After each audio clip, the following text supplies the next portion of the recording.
KBR Prime, podcast for curious mind.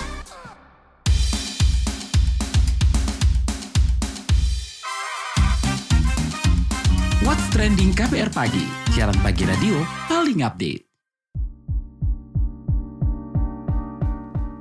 KBR Pagi, siaran pagi radio paling update. Selamat pagi, apa kabar kalian semua di hari Kamis 4 Januari 2024. Bersama saya Lea Baneza di What's Trending KBR Pagi pastinya. Meragu hasil survei pemilu 2024. Itu yang bakal kita obrolin pagi ini. Menjamurnya publikasi hasil jajak pendapat dan survei di pemilu 2024 tak lepas dari kontroversi. Pasalnya, hasil survei yang beragam terkait elektabilitas calon presiden dan wakil presiden di pemilu 2024 menimbulkan keraguan dan pertanyaan. Di media sosial, ada netizen yang percaya hasil survei, ada yang meragukan, ada juga yang menganggap pentingnya keterbukaan informasi soal siapa yang menyokong dana survei yang dirilis. Melansir laman The Indonesian Institute, hasil survei memiliki beberapa signifikasi peta politik Indonesia. Tak hanya mampu menggambarkan kondisi politik di Indonesia, survei juga lebih dipercayai publik karena dilakukan dengan metode teruji dan dapat dipertanggungjawabkan. Tapi, bagaimana kalau ada lembaga survei yang nakal? Disinilah peran asosiasi profesi lembaga survei dan konsultan politik diperlukan untuk mendorong dan memastikan agar kode etik dan regulasi terkait transparansi, akuntabilitas, integritas, serta profesionalisme lembaga survei dipatuhi oleh para anggota. Kita bahas lebih lanjut soal gimana sih independensi lembaga survei di tengah kontestasi politik di pemilu 2024. Setelah komentar netizen plus 62 berikut ini.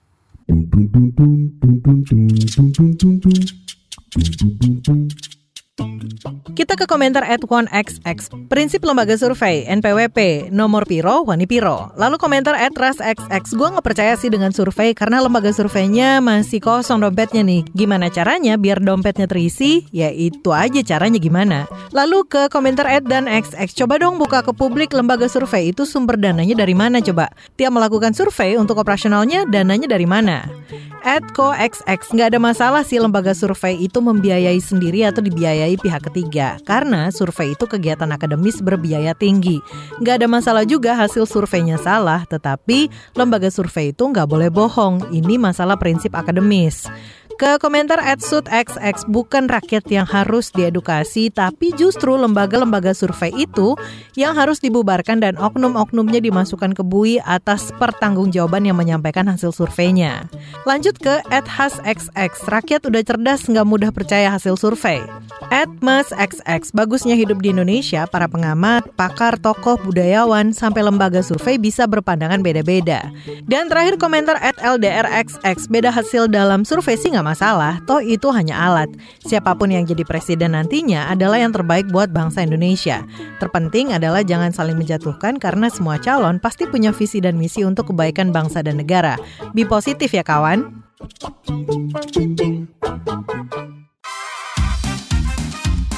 What's Trending KBR Pagi, siaran pagi radio paling update.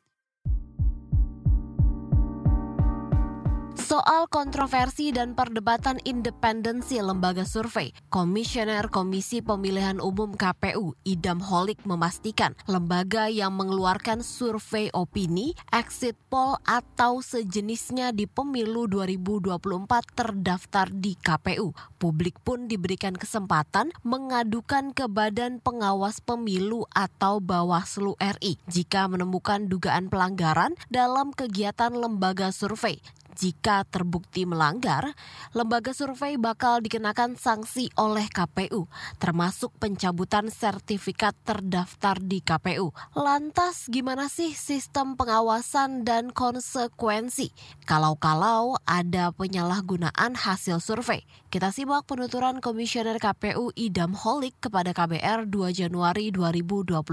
Lembaga survei yang melakukan survei opini publik ataupun exit poll ya itu harus terdaftar di KPU ya, harus terdaftar di KPU. Nah, berkaitan dengan kredibilitas lembaga survei, maka itu pertama dikembalikan pada kualitas penerapan metodologi ilmiah. Yang kedua, kalau untuk kepentingan publikasi, untuk kepentingan publikasi pada umumnya dan kapasitasnya sebagai lembaga survei, maka independensi dari lembaga survei tersebut. Karena antara lembaga survei dengan konsultan politik itu berbeda terkait dengan kualitas metodologi yang digunakan dalam pelaksanaan survei, maka itu dikembalikan kepada Asosiasi Lembaga Survei Opini Publik. Jadi bukan KPU, tapi asosiasi di mana lembaga survei tersebut bernaung. Apabila lembaga survei tidak melaporkan kegiatannya termasuk juga metodologi serta sumber dananya, maka di pemilu selanjutnya yang lembaga survei tersebut itu tidak boleh melakukan survei lagi. Di pemilu selanjutnya ya, bukan pemilu sekarang. Dan asosiasi lembaga survei tersebut itu akan memberikan sanksi etik bagi lembaga survei yang terdaftar di KPU dalam mempublikasikan hasil survei. Itu harus menyampaikan metodologi yang digunakan dan sumber pendanaan. Sudah banyak lembaga survei yang terdaftar di KPU, nanti lembaga survei tersebut rekapitulasinya akan disampaikan kepada publik. Sedangkan pengajar ilmu Fakultas Hukum Universitas Indonesia, Titi Anggraini mengatakan ada sejumlah mekanisme dan aturan baik dari segi pengawasan dan penindakan terhadap lembaga-lembaga survei yang nakal. Penindakan ini dianggap penting lantaran lembaga survei mengemban tanggung jawab etik dan akademis. Berikut penuturannya. Peraturan KPU itu sudah mengatur tentang lembaga survei dan jejak pendapat, yaitu Peraturan KPU nomor 9 tahun 2022 tentang partisipasi masyarakat dalam pemilihan umum, termasuk juga yang mengatur lembaga survei dan jejak pendapat.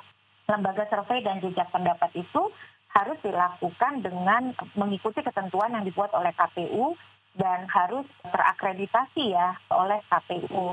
Mereka tidak boleh mengumumkan hasil survei dan jejak pendapat di masa tenang, dan bahkan hitung cepat itu hanya boleh diumumkan paling cepat 2 jam setelah selesai pemungutan suara di wilayah Indonesia bagian Barat. Nah, di peraturan KPU itu juga sudah ditegaskan ya soal independensi lembaga survei, di mana mereka ketika melakukan pendaftaran ke KPU itu harus menyebutkan soal memenuhi persyaratan-persyaratan yang diatur di dalam peraturan KPU nomor 9 tahun 2022. Apa saja persyaratannya? Persyaratannya mereka harus menyebutkan selain sifat independen ya, harus berbadan hukum, harus bersifat independen, mempunyai sumber dana yang jelas, dan kemudian menyebutkan metodologi yang mereka gunakan di dalam melakukan survei dan juga jejak pendapat. KPU bisa menjatuhkan sanksi kepada lembaga survei yang terakreditasi berdasarkan rekomendasi asosiasi profesi ya. Sanksinya bisa berupa peringatan atau mencabut sertifikat terdaftar sebagai lembaga survei atau jejak pendapat atau penghitungan cepat dalam penyelenggaraan pemilihan umum. Nah, bagaimana yang kemudian tidak terakreditasi? Saya kira disinilah salah satu dari tanggung jawab media. Media di dalam memberitakan hasil survei itu perlu mengedukasi masyarakat dan menyampaikan fakta apakah lembaga tersebut terakreditasi di KPU atau tidak. Jadi bukan hanya menyampaikan soal metodologinya ya, dan bahwa hasil survei itu bukan hasil resmi, tetapi juga menginformasikan, menyampaikan kepada publik apakah lembaga tersebut tergabung di dalam asosiasi profesi atau tidak dan terakreditasi atau tidak.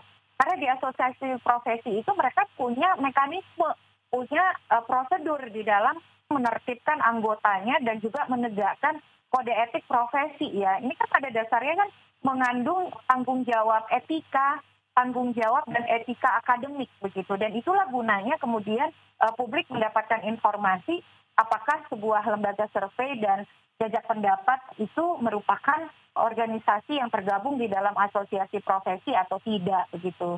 Nah, termasuk juga apakah mereka terakreditasi atau tidak begitu, Mbak. Jadi menurut saya ini peran kita semua. KPU harus secara berkala mengumumkan lembaga-lembaga apa saja yang sudah mendaftar.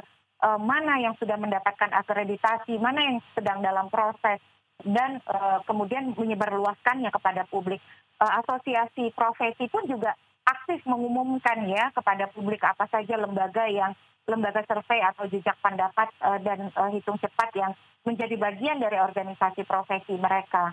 Nah, masyarakat juga, organisasi masyarakat sipil juga perlu melakukan hal yang sama, bahwa masyarakat perlu bijak di dalam merespon hasil survei dan juga jejak pendapat yang dilakukan di tengah proses pemilu begitu. Jadi dengan demikian tuh masyarakat tidak mudah terprovokasi.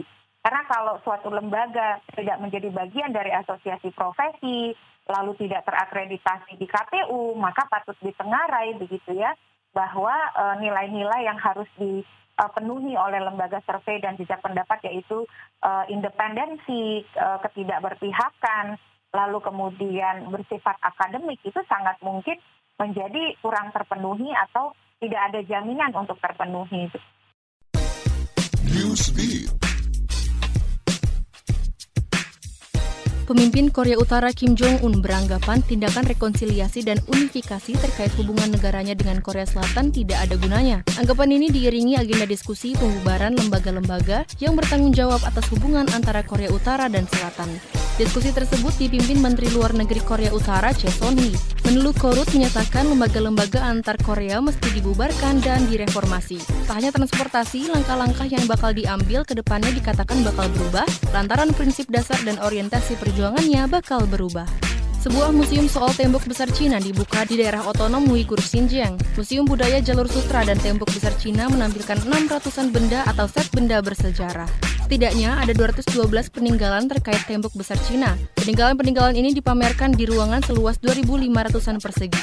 Pameran ini dibuka sebagai bukti tata kelola daerah oleh dinasti-dinasti yang ada di Cina tempo dulu. Museum ini juga berfungsi menjelaskan lebih banyak lagi soal tembok besar Cina. Untuk pertama kalinya dalam 2 tahun terakhir, Bitcoin mampu mencapai $45.000 AS atau lebih dari 600 juta rupiah. Dikabarkan sejak 6 April 2022, cryptocurrency tersebut melonjak di perdagangan. Tercatat Bitcoin mampu naik 15% sejak Desember 2023. Tak hanya Bitcoin, uang kripto lainnya juga mengalami kenaikan, seperti Ether yang naik 2,6%. Di pasar cryptocurrency, pedagang berharap nilai Bitcoin mampu menyentuh angka $50.000 AS dalam waktu dekat. Dikatakan kenaikan nilai Bitcoin beberapa bulan belakangan dipicu sentimen risiko lebih luas. Kenaikan ini juga didorong harapan penurunan suku bunga di Amerika Serikat.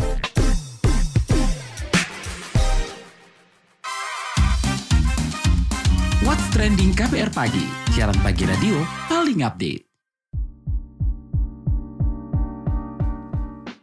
Nah, nampaknya keraguan soal hasil survei soal elektabilitas calon presiden dan wakil presiden juga dirasakan pemilih muda. Seperti apa sih orang-orang muda memandang dan mengkonsumsi hasil survei Pilpres 2024? Kita obrolin bareng Sekretaris Jenderal Komite Independen Sadar Pemilu KISP, Aska Abdi Amru Robi. Halo Aska, boleh nggak sih dijelasin soal sebagai pemilih dari kelompok muda gitu, bagaimana sih kalian mengkonsumsi atau menyikapi hasil-hasil berbagai lembaga survei soal Pilpres ini khususnya? Bakal dipandang sebagai bahan rujukan atau pertimbangan nggak untuk memilih?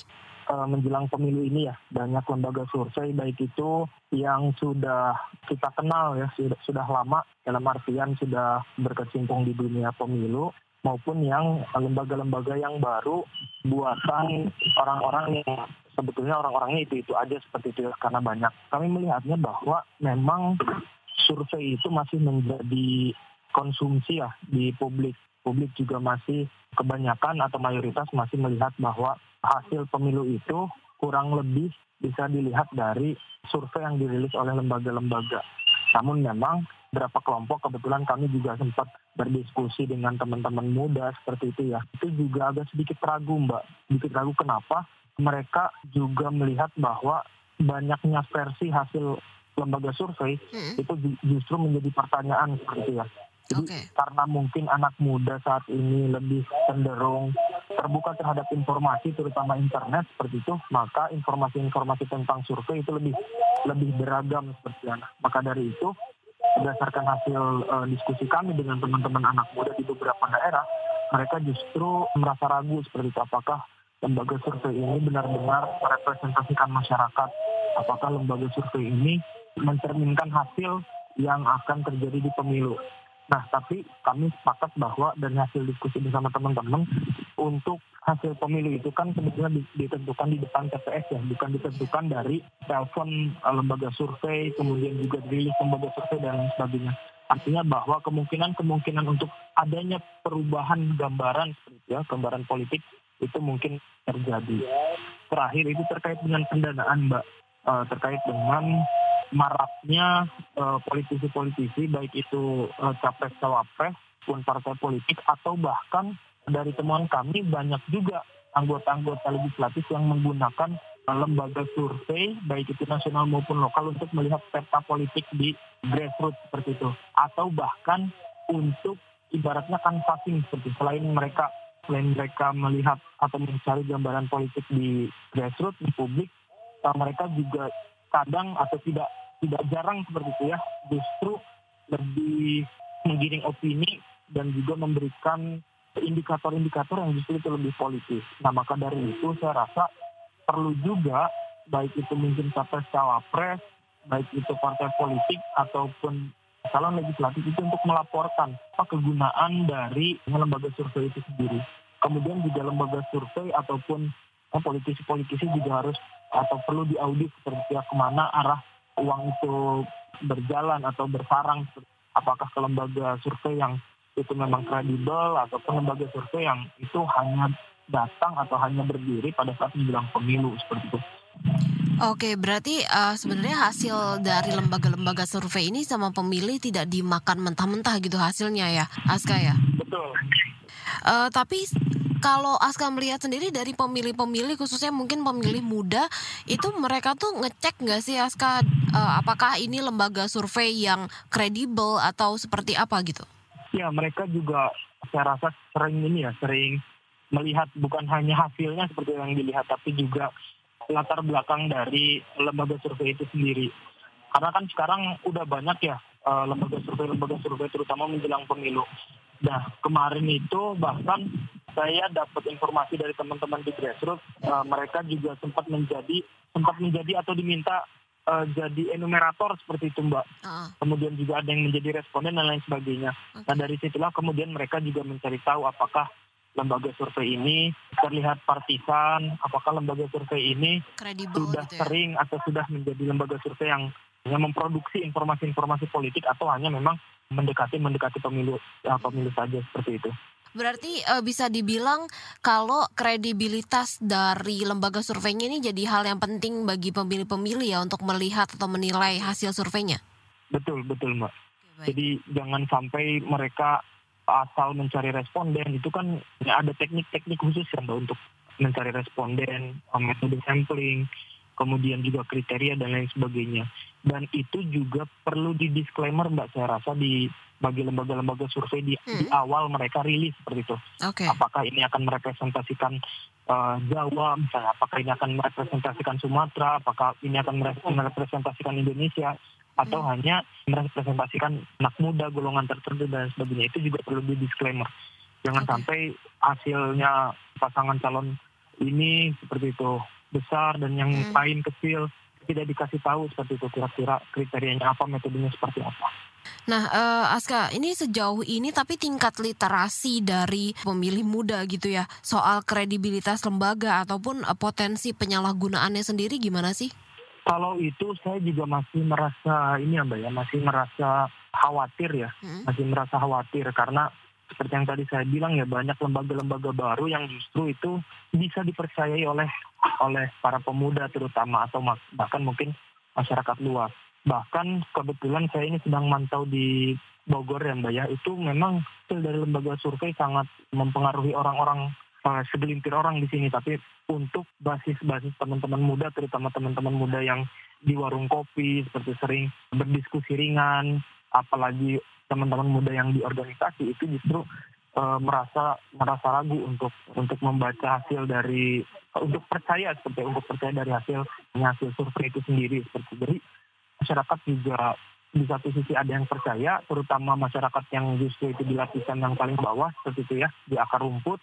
Tapi di satu sisi kalau misalnya naik level sedikit ke masyarakat yang edukasi politiknya sudah lumayan baik, itu justru mempertanyakan hasil survei itu sendiri. Maka dari itu, selain lembaga survei, partai politik atau bahkan penyelenggara pemilu juga itu sangat berpengaruh tentang tingkat literasi politik khususnya bagi masyarakat, seperti itu, Mbak. Oke, dan mungkin juga berpartisipasi dalam pengawasannya juga gitu ya?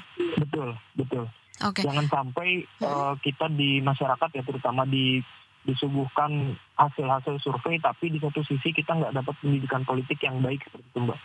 Oke, Aska, ini kalau terkait dengan pemilih muda dan soal literasi juga gitu ya, gimana sih agar pemilih muda ini bisa lebih sadar dan paham dalam menyikapi hasil-hasil survei yang mungkin beragam, dan mungkin juga di masa pemilu ini kan banyak juga lembaga-lembaga survei yang baru yang bermunculan bak jamur. Betul. Gitu ya? Betul. Kalau tips dan trik dari saya yang pasti kita jangan fokus ke satu lembaga survei. Kita juga bisa mencari data pembanding dengan lembaga survei lain. Itu kalau misalnya kita melihat dari hasilnya ya, Mbak ya, dari hasil survei itu sendiri. Tapi kita juga jangan lupa harus melihat juga keadaan di lapangan, baik itu yang real ataupun yang di media sosial, itu juga perlu kita ikuti. Bahkan kalau saya diskusi dengan teman-teman atau ngasih informasi ke teman-teman juga harus follow tuh media-media sosial atau ikutin berita-berita capres-cawapres, jangan cuma fokus ke satu capres-cawapres aja. Bisa jadi apa yang dihasilkan oleh lembaga survei justru berbanding terbalik dengan keadaan atau kegiatan-kegiatan capres-cawapres itu sendiri, seperti itu. Oke, baik. Aska, terima kasih banyak ya atas waktu dan keterangannya. Baik, Mbak Lea. Terima kasih. Itu tadi Sekretaris Jenderal Komite Independen Sadar Pemilu KISP Aska Abdi Amru Robi.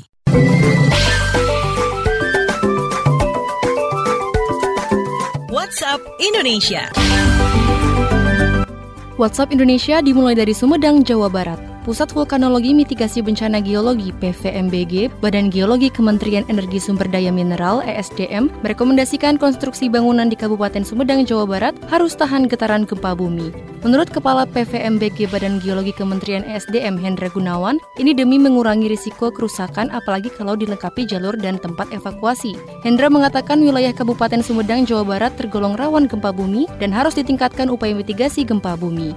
Menurut data Badan Geologi, sebaran permukiman penduduk terlanda guncangan gempa bumi terletak pada kawasan rawan bencana gempa bumi menengah hingga tinggi. Badan Geologi mencatat wilayah Kabupaten Sumedang pernah mengalami kejadian gempa bumi yang merusak pada tahun 1972. Selanjutnya menuju Bone Bolango, Gorontalo. PLT Bupati Bone Bolango Merlan S. Uloli mulai menjaga keamanan dan ketertiban jelang penyelenggaraan pemilu 2024. Tak hanya saat momen pemilihan 14 Februari 2024, Merlan mengatakan keamanan terus dijaga selama masa kampanye ini. Masyarakat diminta saling menghormati dan menghargai pilihannya. Katanya, walau berbeda pilihan, mereka tetap keluarga besar masyarakat Bone Bolango. Meski momen pemilihan umum sangatlah penting, Merlan meminta masyarakat tidak berlarut-larut dan kembali ke rutinitas masing-masing setelah pemilihan selesai dilakukan dan mampu menunggu hasil rekapitulasi suara dari KPU. Dia juga mendorong masyarakat jadi pemilih cerdas, di mana mereka mampu memilih calon-calon pemimpin bangsa yang mampu menyuarakan aspirasi masyarakat. Terakhir mampir Banyumas, Jawa Tengah. Presiden Joko Widodo berharap revitalisasi 3 jembatan di Kabupaten Banyumas dapat mempermudah mobilitas orang dan barang.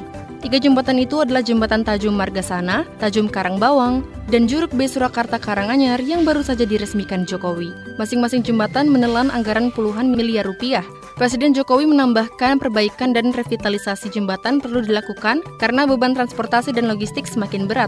Kata dia, di Pulau Jawa ada 37 jembatan kalender Hamilton yang sudah berusia 40 tahun sehingga perlu diperbaiki. Demikian WhatsApp Indonesia hari ini.